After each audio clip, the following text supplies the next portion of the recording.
Hello everyone and welcome to Dungeon Delvers. My name is Cameron Blenton and today is finally the day. That's right, today I'll finally be doing a full review on Tasha's Cauldron of Everything. This book has been a long time coming and one that definitely has changed the way D&D is played.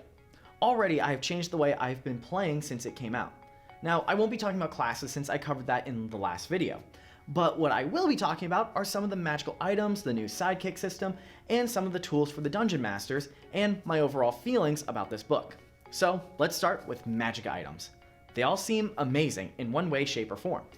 Most of these items are magical tattoos. These are magical items that cannot be removed from their wielder unless the wielder wills it. All of them are unique enough that I could see a party just rocking out with all tattoos all over their body. Now, for the artifacts, these guys can create entire stories. They are so powerful and so flavorful. I love them all so much. The teeth of Dalvin are by far my favorite. The entire campaign could be about destroying the teeth, and they have to travel across the planet to destroy each one to become legends themselves.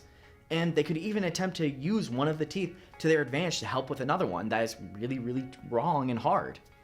Or even go on a hunt for other magical items to help them out. Next up is sidekicks. We've all been there, be that the dungeon master or the party. They always find someone or something that they want to drag with them and do adventuring stuff with.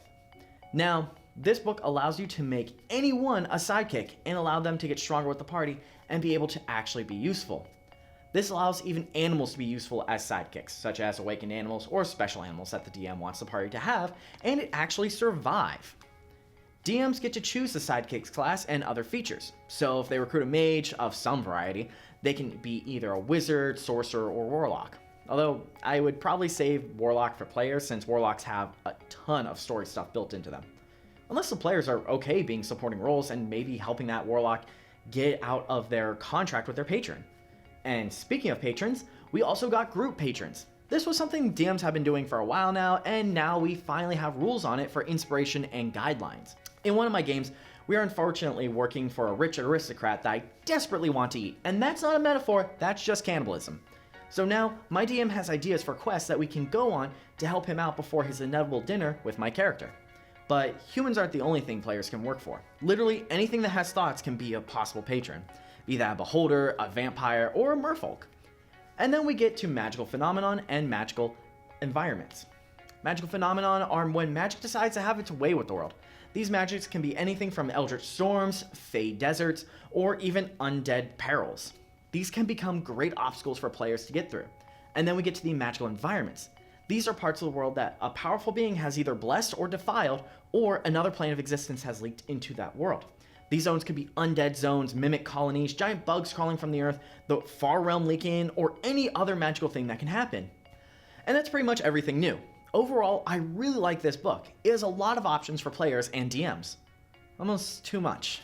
The beauty of 5th edition Dungeons & Dragons was it was simple, and could get new players very easily. Now with the Player's Handbook, Xanthar's Guide to Everything, Tasha's Cauldron of Everything, Volo's Guide to Monsters, and Mordenkainen's Tome of Foes all being needed for new players to start. Before, it was just the Player's Guides to just pretty much jump right in.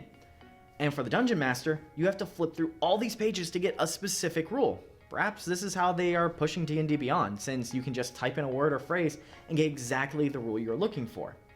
Other than the searching and the number of books you have to have, this is an excellent addition to Dungeons & Dragons to really allow customization and great stories for the game.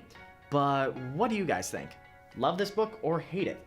What is your favorite part of the book? Why don't you let me know by tweeting me at ZTVGoofingOff and make sure you use that all-important hashtag DungeonDelvers. Until next time, I'll see you guys later.